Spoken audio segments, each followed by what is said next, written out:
हमारे मन में गंदे विचार क्यों आते हैं? हम नहीं चाहते पर फिर भी हमारे मन में गंदे विचार आते रहते हैं। लेकिन क्यों मन ही हमारा सबसे बड़ा दोस्त है और मन ही हमारा सबसे बड़ा शत्रु है।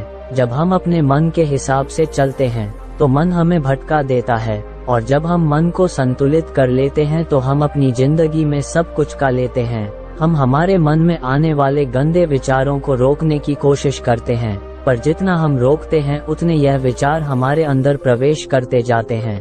आप जिस चीज से जितना दूर भागोगे उतना ही वह चीज आपको अपने पास लेगी, इसीलिए उसे चीज से भागो मत, उसे पर संतुलन कायम करो।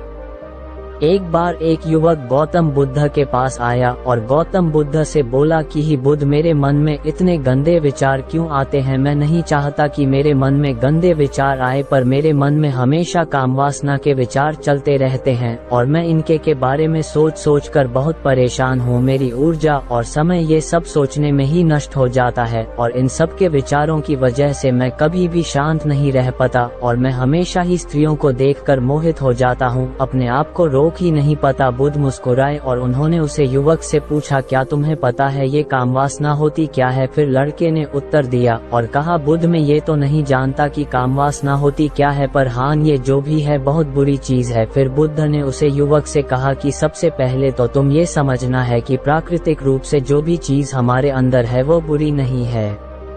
हमारे जीवन में उसकी कुछ ना कुछ जरूरत है। वासना कोई बुरी बात नहीं है, ये तो हमारे मन की एक भावना है जो हमें किसी न किसी चीज की कमी का एहसास करवाती है और फिर हम उसे चीज को पाने के लिए उसे चीज की तरफ आकर्षित हो जाते हैं। जैसे अगर तुम्हारे पास धन की कमी है तो तुम में धन पाने की वासना उत्पन्न हो जाएगी। तो वासना कुछ और नहीं बस एक प्रकार की कमी है, जो कि एक प्रकार की जरूरत का एहसास है, और जब ये जरूरत शारीरिक हो तो हम इसे कामवासना का देते हैं। युवक ने गौतम बुद्ध को कहा कि बुद्ध मुझे कामवासना का मतलब तो समझ में आ गया, पर आप मुझे ये बताइए कि यह हाथी कहाँ से है, कैसे आती है?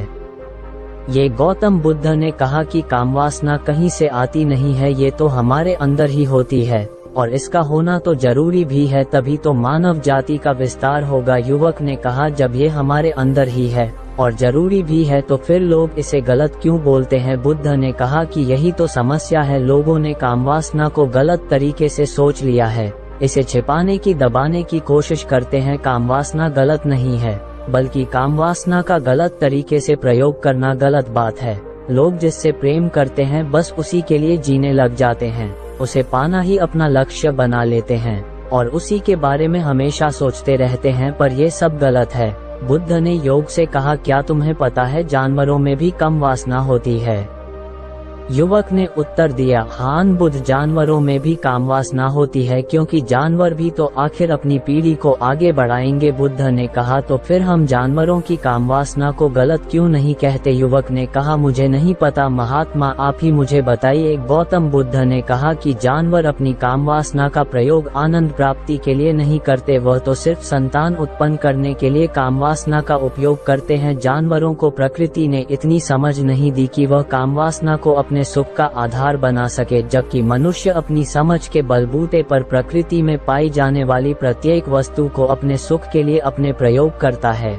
हम इंसानों ने ही कामवासना को अपने सुख का साधन बना लिया है, जबकि प्रकृति ने तो हमें अपने वंश को आगे बढ़ाने के लिए दिया था, लेकिन इंसानों ने इसे अपने जीवन का परम लक्ष्य बना रखा है और इस तरह से कामवासना का बेलगाम हो जाना गलत है। युवक ने मुझसे पूछा, महात्मा जी ये कम वासना हम पर हावी क्यों होती है, क्यों ये बेलगाम हो जाती है? तब गौतम बुद्ध ने कहा कि सुनो, अब जो मैं तुम्हें बताऊंगा उसे तुम ध्यानपूर्वक सुनना। कामवासना का सारा खेल तुम्हें समझ आ जाएगा, तुम्हें तुम्हारे सारे सवालों का जवाब मिल जाएगा, बस तुम्हें ध्यान से सुनकर समझना है। फिर गौतम बुद्ध युवक को बताना शुरू करते हैं। एक बार की बात है, एक आश्रम में गुरु और उनके शिष्य रहा करते थे, जिससे रोजाना आश्रम के बाहर स्थित गांव में दीक्षा लेने के लिए जाते थे। उसे आश्रम का एक शिष्य जिस गांव में भिक्षा लेने जाता था, उसे रास्ते में एक नदी पद्धति थी जिससे रोज उसी रास्ते से भिक्षा लेने जाता था। एक दिन उससे ने देखा कि एक लड़का पेड़ के पीछे छिपा है। वह उस लड़के के पास गया और उससे जाकर बोला, भाई तुम इस पेड़ के पीछे छिपकर क्या देख रहे हो? लड़के ने कहा, अरे तुझे नहीं दिख रहा क्या कि मैं क्या देख रहा हूँ? तब साइज ने नदी की तरफ देखा तो वहाँ पर कुछ लड़कियाँ पानी भर रही थी। वो लड़कियाँ 14-15 साल की होगी। तब से ने उसे लड़के से कहा, अरे भाई वहाँ पर तो लड़कियाँ पानी भर रही है, इसमें छिपकर देखने वाली क्या बात है? तब वो लड़का शीशे की तरफ देखकर उससे कहता है, अरे पागल तुम्हें दिखाई नहीं दे रहा क्या कि कैसे ये परियां नदी से पानी निकल रही है? जरा उनकी अदाओं को तो देखो, उनके कोमल शरीर को देखो, उनकी पतली कमर मटके को उठाते समय बाल खाती है और उनके बाल उनकी कमर पर कैसे लहरा रहे हैं मानो सुंदरता बिखरी पड़ी हो। जिससे ने फिर नदी की तरफ से कहा और इस बार वह इससे देखता ही चला गया। अभी तक तो कुछ भी नजर नहीं आ रहा था और वह बिल्कुल निर्भय था, उसे किसी भी बात का कोई डर नहीं था। लेकिन अब वो छिपने लगा और उन लड़कियों को देखने लगा जैसे उसने कोई अपराध कर दिया हो। और जब वो छिपकर उन लड़कियों को देख रहा था तभी वो अचानक अंदर से कौंप गया और उसने कहा कि ये मैं क्या कर रहा हूँ? मैं जो कर रहा हूँ वो सही नहीं है, मुझे यहाँ से चले जाना चाहिए। और फिर वह जल्दी से वहाँ से चला गया। वो आश्रम पहुँच जाता है। आश्रम जाकर वो अपने कार्यों में लग गया, लेकिन जो अभी वह देखकर आया था वही उसकी आंखों के सामने बार बार आ रहा था। उसके मन में वही दृश्य चल रहा था, उसका मन वही सब कुछ देखने के लिए लड़ाई हो रहा था। उसका किसी भी काम में मन नहीं लग रहा था। सुबह होते ही वह रोज जल्दी ही भिक्षा के लिए आश्रम से निकल जाता और उसे नदी के पास वाले पेड़ के पास जाता जहाँ पर वह लड़का पहले से मौजूद रहता था। उसके साथ मिलकर लड़कियों को छुप छुप कर देखता था। वह इससे रोज ऐसा करने लग गया, यह उसके रोज का काम हो गया। अब उसे शिष्य का मन किसी भी काम में नहीं लगता था। वो हमेशा ही किसी न किसी प्रकार के विचार में उलझा रहता। वो आश्रम के कार्यों को भी ठीक ढंग से नहीं कर पा रहा था, ना वो ठीक से सो पाता था, ना वो ठीक से खाना खा पाता था। उसका मन बेचैन सा रहता था। उसका मन बार बार उन लड़कियों के सौंदर्य को देखने के लिए लालायित हरता था। जब गुरु भिक्षा देते तब भी उसे हिस्से का मन कहीं और विचारों में खोया रहता था। गुरु ने अपने शिष्य की इन हरकतों को बाप लिया था। तब एक दिन गुरु ने शिष्य को अपने पास बुलाया और कहा कि आज से मैं भी तुम्हारे साथ भिक्षा मांगने चलूंगा, तुम और मैं साथ साथ भिक्षा मांगने चलेंगे। तभी सृजन गुरु को माना करते हुए बोला, नहीं गुरुदेव, आप परेशान क्यों हो रहे हो? मैं अकेला ही ठीक से भिक्षा मांग सकता हूँ।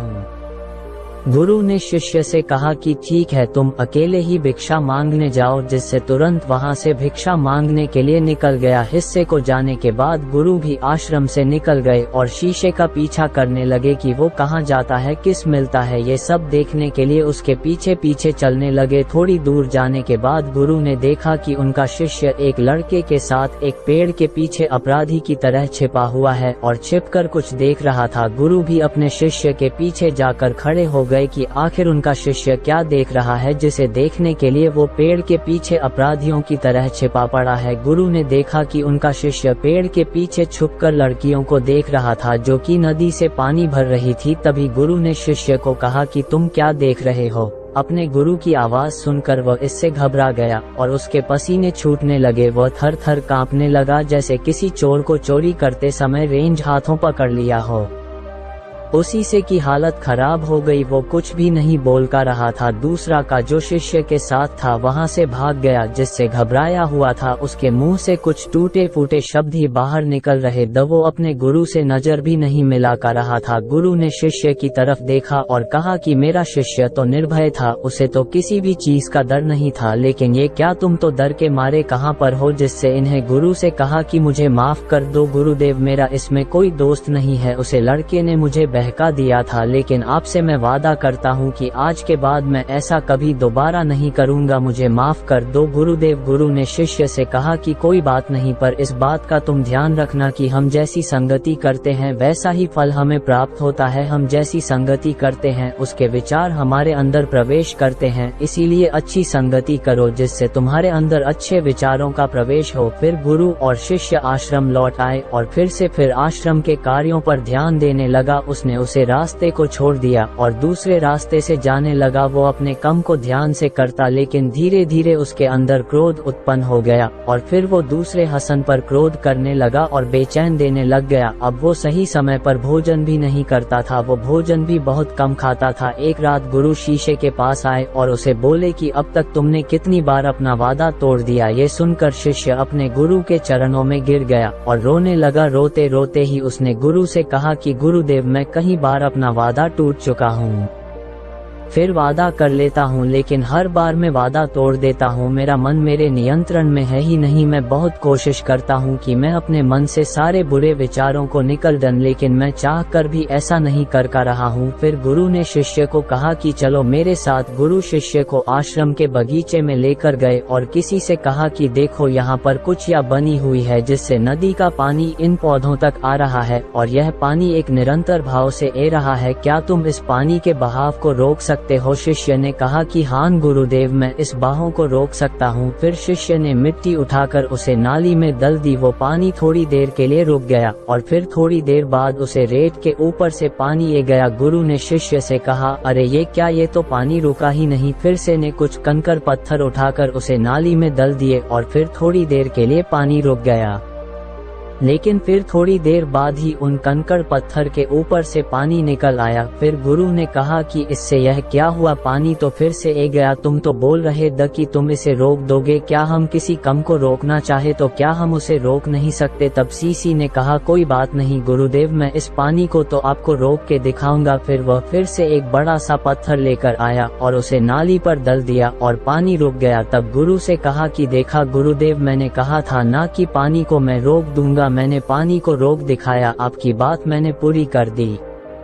गुरु मुस्कुराए और बोले, अच्छा जरा ध्यान से देखो, पानी रुक गया। क्या वो तो पीछे की नाली तोड़कर बाहर आ गया और अगल बगल से बह रहा है, और ध्यान से देखो इस पत्थर की आगे भी आ गया और ये पानी अपना रास्ता बदलकर फिर से आगे की तरफ बह जाएगा। और फिर थोड़ी देर बाद ऐसा ही हुआ। फिर गुरु ने शिष्य को समझाया कि तुम्हारे साथ भी तो ऐसा ही चल रहा है, तुम बार बार प्रयास कर रहे हो, बड़े से बड़ा प्रयास कर रहे हो, पर हर बार तुम्हारा प्रयास टूट रहा है और यह हमेशा टूटता ही रहेगा। तुम कितना भी बड़ा पत्थर रख लो, लेकिन पानी तो अपना रास्ता बना ही लेगा। ये सब देखकर गुरु से कहा कि ही गुरुदेव, क्या कोई तरीका नहीं है जिससे मैं गंदे विचारों से बाहर निकल सकूं और यह मेरे मन में आई नहीं। गुरु शिष्य को एक नदी के पास ले गए जहां से उसे बगीचे में पानी नहीं आ रहा था। गुरु ने शिष्य से कहा, वो पानी इसी नदी से जा रहा है, अगर हम यहीं से उसे रास्ते को बंद कर दें जहां से पानी बगीचे में जा रहा है, तब क्या हम पानी को रोक नहीं सकते? जिससे ने कहा कि हाँ गुरुदेव, अवश्य ऐसा हो सकता है, मैं इस पानी को यहीं से बंद कर देता हूँ, तब आगे की नाली में पानी जाएगा ही नहीं और फिर बगीचे में पानी जाएगा ही नहीं। फिर से इन्हें नदी से जाने वाले रास्ते को बहुत मेहनत करके पत्थर और मिट्टी डालकर बंद कर दिया और गुरु से कहा कि गुरुदेव, मैंने पानी को बंद कर दिया है, अब ये पानी बगीचे में जाएगा ही नहीं। तब गुरु ने कहा, किसी से अगर पानी बगीचे में नहीं जाएगा तो पेड़ पौधों को पानी कहाँ से मिलेगा? उन पेड़ पौधों को तो पानी की आवश्यकता है और उन पेड़ पौधों में कुछ पेड़ पौधे तो ऐसे हैं जिनको रोज पानी की आवश्यकता है, वह तो मुरझाकर मर ही जाएंगे, उनका क्या होगा? पानी तो हमें खोलना ही होगा। जिससे ने गुरु की बात सुनकर वापस नदी से जाने वाले पानी का रास्ता खोल दिया। तब गुरु ने शिष्य से पूछा, जिससे अगर हम इस नदी के पूरे पानी को बगीचे की तरफ मोड़ दे तो क्या होगा? तब साईं जवाब दिया कि गुरुदेव, वहाँ पर जितने भी पेड़ पौधे हैं वो गलकर नष्ट हो जाएंगे, वहाँ पर कुछ नहीं बचेगा। फिर गुरु मुस्कुराए और बोले, तुम इस बात को समझो कि हमें किसी भी चीज को रोकना नहीं है, बस हमें हमेशा संतुलन बनाए रखना है। कम पानी से भी पौधे नष्ट होते हैं और ज्यादा पानी से भी पौधे नष्ट होते हैं, हमारा जीवन संतुलन से ही चलता है। गुरु ने शिष्य से कहा कि अगर मैं तुम्हें कुछ कहूँ कि तुम आम के बारे में मत सोचो तो तुम्हारे मन में सबसे पहले किसका चित्र आएगा? शीशे ने कहा कि गुरुदेव, मेरे मन में तो पहला चित्र आम का ही आएगा। गुरु ने कहा कि जब हम गंदे विचारों को जबरदस्ती रोकने का प्रयास करते हैं तो वह और मजबूती के साथ हमारे अंदर प्रवेश करते हैं, हमारे अंदर उठाते हैं। इसीलिए हमें उन्हें कभी भी दबाने की कोशिश नहीं करनी चाहिए। फिर गुरु ने शिष्य को जाते हुए कहा कि हमारे गंदे विचार बुरे लोगों की संगति करने की वजह से भी आते हैं। कई बार क्या होता है कि कामुकता हमारे अंदर होती नहीं है, लेकिन कुछ अश्लील लोगों के साथ रहने की वजह से ये हमारे अंदर हावी हो जाती है। फिर शिष्य ने कहा कि गुरुदेव आप सही कह रहे हैं, मैं अपने मार्ग से भटक गया था। फिर वो शिष्य उसे रात बहुत ही चैन की नींद सोया, सुबह अपने कार्यों को पूरे मन से किया और फिर सुबह वो भिक्षा लेने के लिए उसी रास्ते से गया जहां वो लड़का आज भी पेड़ के पीछे छुपकर उन लड़कियों को देख रहा था। वो शिष्य नदी पर गया जहां वो लड़कियां पानी भर रही थी। उसने उन लड़कियों से पानी मांगा। उन लड़कियों में से एक लड़की ने उसे पानी पिलाया और उसे सन्यासी शिष्य के चरण छुए। शिष्य ने उसे आशीर्वाद दिया कि तुम्हारा कल्याण हो, जिससे का मन सकारात्मक ऊर्जा से भर गया। उसके चेहरे पर मुस्कान आ गई थी, जैसे कि उसे कुछ खोया हुआ वापस मिल गया हो। वह वापस अपने रास्ते से जाने लगा, तभी पीछे से वह लड़का आ गया जो पेड़ के पीछे छुपा हुआ था। वह शीशे के पास आया और बोला कि क्या बात है, आज तो तुमने नजदीक से दर्शन कर लिए, तुम तो मुझसे भी आगे निकले। तब शिष्य ने कहा कि हम हमेशा दूसरे के दर्शन करने में ही व्यस्त रहते हैं, अपने दर्शन कर ही नहीं पाते। तुम कब तक इस पेड़ के पीछे छुपाते रहोगे? किसी को पसंद कर लो, उससे बोल दो। अगर वो भी तुम्हें पसंद करती है तो शादी कर लो, और उससे पहले तुम कुछ बन जाओ, अपने आप को पहचान लो। ऐसे अपना समय बर्बाद मत करो। फिर वह लड़का रोज उससे मिलने लगा और उसे लड़के ने नदी पर जाना छोड़ दिया। और फिर वो लड़का अपने जीवन में कुछ बनने के लिए संघर्ष करने लगा। तो तुमने देखा संगति का असर क्या होता है। अपनी संगति बदलो, अपने विचार बदलो। बुद्ध ने युवक से पूछा कि क्या तुम्हें तुम्हारे सारे सवालों का जवाब मिल गया? तब युवक ने कहा कि हाँ महात्मा जी, आपका बहुत बहुत धन्यवाद। तब गौतम बुद्ध ने युवक से कहा कि जब तुम्हारे मन में गंदे विचार आए तब आप अपने आप को दोषी मत मानो। ये शरीर है और यह सब इसने हजारों वर्षों से सीखा है। एक केवल तुम्हारे सोच लेने से, शपथ लेने से ये टूटने वाला है नहीं, लेकिन तुम्हारे पास वो शक्ति है, वो ऊर्जा है जिसका तुम्हें संतुलन उपयोग करना है। तुम एक जीवित ऊर्जा हो जो कुछ भी अनुभव करने के लिए स्वतंत्र है, जो निर्माण करने के लिए स्वतंत्र है। इसीलिए तुम अपने आप को पहचानो। ये बोलकर गौतम बुद्ध मोहन हो गए और वो युवक वहां से चला गया।